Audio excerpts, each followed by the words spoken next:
প্রভাসা পেরার গ্রামগঞ্জ তোলপাড় করা আধুনিক মোড়কে বাঁধা হাসি কান্নায় ভরা এক লোমহর্ষক সামাজিক যাত্রাপালা চলচ্চিত্র সিরিয়ালের গ্ল্যামার কুইন নায়িকা মৌসুমী চ্যাটার্জি ও যাত্রা জগতের যুবরাজ অনিক ব্যানার্জি অভিনীত বারুদের স্তূপে বহ্নি শিখা। বারুদের স্তূপে বহ্নি শিখা। বারুদের স্তূপে বহ্নি শিখা। এলো রে এলো এই আনন্দ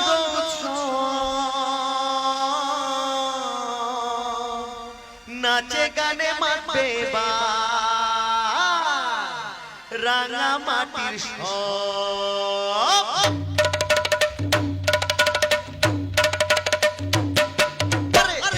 এলো রে এই আনন্দ উৎসব নাচে গানে মাতবে এবার রাঙা মাটির সব। আরে এলো রে এই আনন্দ উৎসব নাচে গানে মাতবে এবার রাঙা মাটির সব।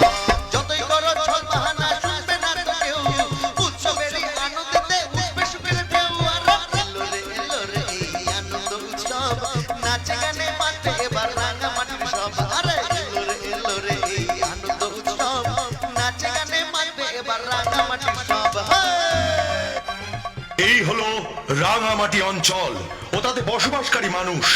আজ তারা এক আনন্দ উৎসবে মেতে উঠেছে, এক আনন্দ উৎসবে। সুখে শান্তিতে থাকা রাঙামাটি অঞ্চলে হঠাৎই নেমে আসে এক ঝড়। এই ঝড়ের তাণ্ডবে মুছে যেতে শুরু করে রাঙামাটি অঞ্চলের সমস্ত সুখ শান্তি। ধীরে ধীরে এই রাঙামাটি পরিণত হয় এক নরকে। মানুষে মানুষে লড়াই, নারীদের সম্মান নিয়ে টানাটানি, শিশুদের পড়াশোনা যায় রসাতলে। আর এই স্বর্গরূপী রাঙামাটিকে নরকে পরিণত করবার জন্য যাদের অবদান ছিল অনস্বীকার্য, তারা হলেন রাক্ষস, দৈত্য, দানব। নরকরূপী রাঙামাটির মূল কেন্দ্রবিন্দু ছিল এক সুবিশাল কয়লা খাদান, যা রাঙামাটি অঞ্চলের মানুষদের কাছে ছিল এক মৃত্যুপুরীর সমান। আরে মৃত্যুপুরীর এক এবং অদ্বিতীয় ঈশ্বর হলাম আমি, চ্যাটার্জি কোল প্রাইভেট লিমিটেডের একমাত্র কাণ্ডারি গজেন্দ্রনাথ চ্যাটার্জি। লোকে আমাকে মানুষ বলে চিনলেও মালটা আমি বড্ড হারামি। তাই এই রাঙামাটির প্রতিটা মানুষ এখন আমার গোলাম। এখানে যারা জন্মাবে এই রাঙামাটিতে এই মৃত্যু পরিশ্রমিক হয়ে থাকবে, আমার গোলাম হয়ে বাঁচবে। গোলাম। কিন্তু অত্যাচার যেখানে সীমা ছাড়াবে সেখানে প্রতিবাদ হবে না, তাই কখনো হয়? রাঙামাটিতেও তার ব্যতিক্রম হলো না। অত্যাচারের বিরুদ্ধে প্রতিবাদ হয়ে দাঁড়ালো এক শ্রমিক, নাম তার। হ্যাঁ ভাই সব, আমি তোমাদের বিশুদা, আমি তোমাদের বলছি এবার সময় এসেছে দরজা খোলবার, প্রতিবাদের দরজা, বিপ্লবের দরজা। আর কত অত্যাচার সহ্য করে দিনে 20 ঘন্টা করে কাজ করবো? এভাবে যদি চলতে থাকে তাহলে জেনে রাখো ভাই সব, আমাদের পরবর্তী প্রজন্ম জন্মাবার আগেই এদের দাস সত্য পরিণত হবে। এরা আমাদের স্বাধীনভাবে সুখে শান্তিতে বাঁচতে দেবে না। কিন্তু ওদের বিরোধিতা করলে ওরা যে আমাদের বাঁচতে দেবে না। তোমরা বেচরে এসো, তার তো মরে যাওয়া ভালো। শোনো, এই অত্যাচারী বুদ্ধের দাঁড়াতে গেলে চাই এক প্রতিবাদী আগুন, যাকে লালন করতে হবে এই বুকের মধ্যে। না হলে রাঙামাটি অঞ্চলের মানুষেরা স্বাধীনতার স্বাদ পাবে না। তাই আমি এই প্রতিবাদের ডাক দিয়েছি। বলো বলো, কারা কারা থাকবে আমার সাথে? আমরা সবাই আছি, আমরা সবাই আছি, আমরা সবাই আছি। কারার এই লৌহ কপাট ভেঙে ফেলে রেল পারে রক্ত জমার শিকল পূজার পাশান। কারার এই লৌহ কপাট ভেঙে ফেলে রেল পারে রক্ত জমার শিকল পূজার। পরে অতরুষান বাজা তোর প্রলয় বিশাল ধ্বংস বিশাল উরূপ কারার এই লৌহ কপাট ভেঙে ফেলে রেল পারে রক্ত জমার শিকল পূজার পাশান। রক্ত জমার শিকল পূজার পাশান, রক্ত জমার শিকল পূজার পাশান। বিপ্লব বিপ্লব বিপ্লব। তোরা দিচ্ছে ওদের এত সাহস? আমার কোম্পানির বিরুদ্ধে প্রতিবাদ করার সাহস ওরা পায় কোত্থেকে?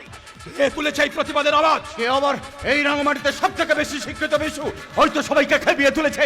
আর সব কিছু জেনে তুমি এখানে দাঁড়িয়ে রয়েছো কেন ঢোল?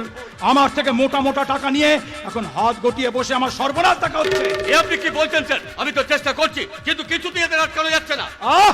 দরকার পড়লে আরো পুলিশ ফোর্স বাড়াও। না না বাবা, না, তাতে আমাদের বিপদ হতে পারে। সবকে সামনে নিলেও পরবর্তীকালে এই ব্যাপারটা নিয়ে ইনভেস্টিগেশন হতে পারে। তাহলে একটা কিছুতে ব্যবস্থা করতে হয় উপেন। আচ্ছা, তাহলে কিন্তু কেঁচো খুঁড়তে গিয়ে কেউটে বেরিয়ে পড়বে। ধর আগে কেউটের বিশ্বাসটা আমাদের ভেঙে দিতে হবে। আর সেটা পরে একমাত্র তোমার ব্রহ্মাস্ত্র। ভীমপুত্র ঘটোৎকচকে মারতে মহাবীর কর্ণ যেমন ব্রহ্মাস্ত্র প্রয়োগ করেছিল, ঠিক তেমনি তাকে ডাকুন স্যার, তাকে ডাকুন। তোমাদের কি মাথা খারাপ হয়ে গেছে? একবার যদি সে রাঙামাটিতে ফিরে আসে, কি ধ্বংসলীলাকে চালাতে পারে কোনো আইডিয়া আছে তোমাদের?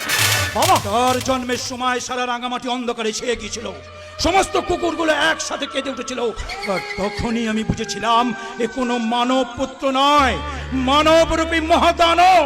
কিন্তু বাবা, আজ কোনো উপায় নেই, আজও তোমাকে তাকে ডাকতেই হবে। স্যার আর দেরি করবেন না, আর কোনো চিন্তা করবেন না, তার আসার আগমনের ঘন্টা বেজে গেছে। তাকে ডাকুন স্যার, তাকে ডাকুন, ডাকুন স্যার, ডাকুন।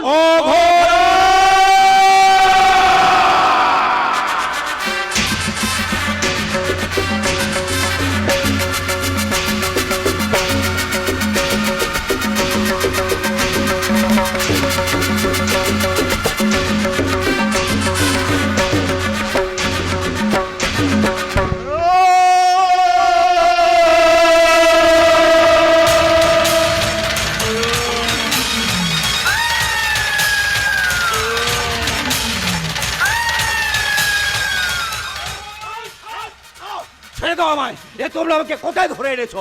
ভুলে যেও না, আমাকে আটকে রাখলে প্রতিবাদকে কোনদিন আটকাতে পারবে না। আমাকে বন্দি করলেও বিপ্লবকে কোনোদিন বন্দি করতে পারবে না। কি লাভ তোদের বিপ্লব করে? কি পাবি তোরা? স্বাধীনতা, যা থেকে আমরা ভালোভাবে বেঁচে থাকতে পারবো এমএলএ সাহেব। স্বাধীনতা সংগ্রামীরা তো বহুদিন আগেই তোদের স্বাধীনতা এনে দিয়েছিল, কিন্তু কি লাভ হলো তাতে তোদের? ঠিক বলেছেন অফিসার, লাভ হয়তো সেই অর্থে কিছুই হয়নি, কারণ তারা বুঝতে পারেননি তাদের আনা স্বাধীনতায় বসবাসকারী স্বাধীন নাগরিকদের মধ্যে আপনাদের মতো স্বার্থলোভী বেঈমান মির্জাফরের বংশধরেরা লুকিয়ে থাকবে। এই বিশু!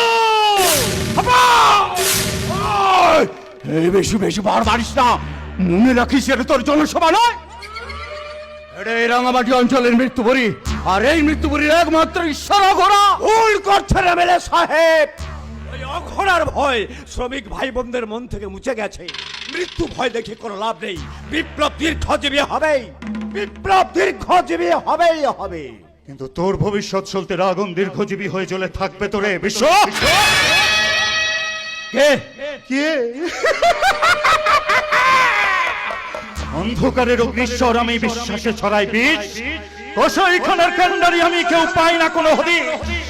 কালে কেউ টেরেছে বলে ভাঙি সুখের ঘর, শকুনি হয়ে মরণ খোদা। আমি এই মৃত্যুপুরীর এক এবং অদ্বিতীয় ঈশ্বর অঘোরা। অঘোরা এই কোথায় গেল তো সেই তেজ? কোথায় গেল তো সেই বিপ্লব? কোথায় গেল তো সেই প্রতিবাদ? কি ভেবেছিলিস? কি ভেবেছিলিস তিল তিল করে গড়ে তোলা রাঙামাটি অঞ্চলের কালো জলটাকে তোরা মুহূর্তে ছিঁড়ে দিয়ে চলে যাবি? আমি দূর থেকে দাঁড়িয়ে দাঁড়িয়ে দেখবো। মালিক, আপনার যা শাস্তি দেওয়ার আপনি আমাকে দিন, আমার ছেলেটাকে আপনি ছেড়ে দিন মালিক, আপনি ছেড়ে। এই ছেড়ে দেবো? এতগুলো কাল এতগুলো বছর তো তোদের ছেড়েই রেখেছিলাম রে। ভেবেছিলাম বিশ্বস্ত কুকুরের মুখে খাবার ছুঁড়ে দিলে তারা যেমন প্রভু ভক্ত হয়ে যায় তোরাও ঠিক তেমন হবি। কিন্তু না, আমার ধারণাকে ভুল প্রমাণ করেছিস তোরা। আমার সঙ্গ থাকাটাকে দুর্বলতা ভেবেছিস তোরা। ভুল করেছে মালিক, আমি সমস্ত ভুল করেছি। আমার ছেলেটাকে আপনি ছেড়ে দিন মালিক, ও তো কোনো দোষ ও করেনি কোনো মালিক। দোষ করেনি। না, কে বললো কোনো দোষ করেনি? ওর দোষ একটাই, ওর শরীরে বইছে তোর রক্ত। ওর দোষ একটাই, ওর শরীরে বইছে বিপ্লবের রক্ত। এই রক্তকে তো বেশি দিন বইতে দেওয়া যায় না। ভবিষ্যতে যাতে এই বিপ্লব দানা বাঁধতে পারে তার কোনো সম্ভাবনাই রাখবো না আমি। অঘোরার বিরুদ্ধে প্রতিবাদ করেছিস তুই, শাস্তি তোকে পেতেই হবে। প্রায়শ্চিত্তি করবি তুই। অঘোরার শক্তিকে অবহেলা করা, অঘোরার বিচার একটাই, মৃত্যুদণ্ড। মৃত্যুদণ্ড, মৃত্যুদণ্ড।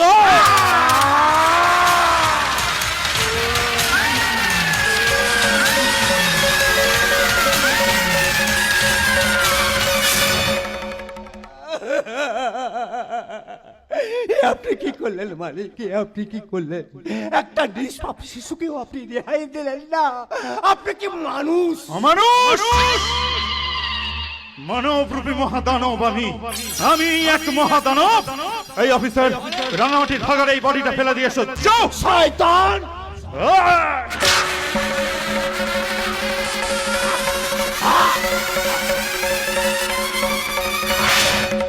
আর এই বিপ্লবীর বডিটা ফেলে দিয়ে এসো সমস্ত বিপ্লবীদের মাঝে, যাতে তারা টের পায় কয়লা খাদানের কাজ বন্ধ হলে তাদের এবং তাদের পরিবারের নিঃশ্বাসও বন্ধ হয়ে যাবে। কারণ তাদের জেনে রাখা দরকার, অঘোরা এসে গেছে, অঘোরা এসে গেছে, অঘোরা এসে গেছে।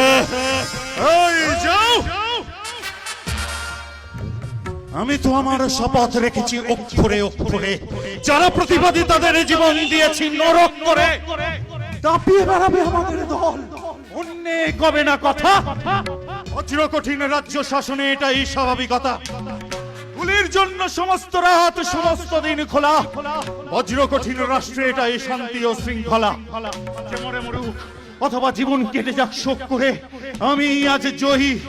সবার জীবন দিয়েছি নরক করে, সবার জীবন দিয়েছি নরক করে, সবার জীবন দিয়েছি নরক করে।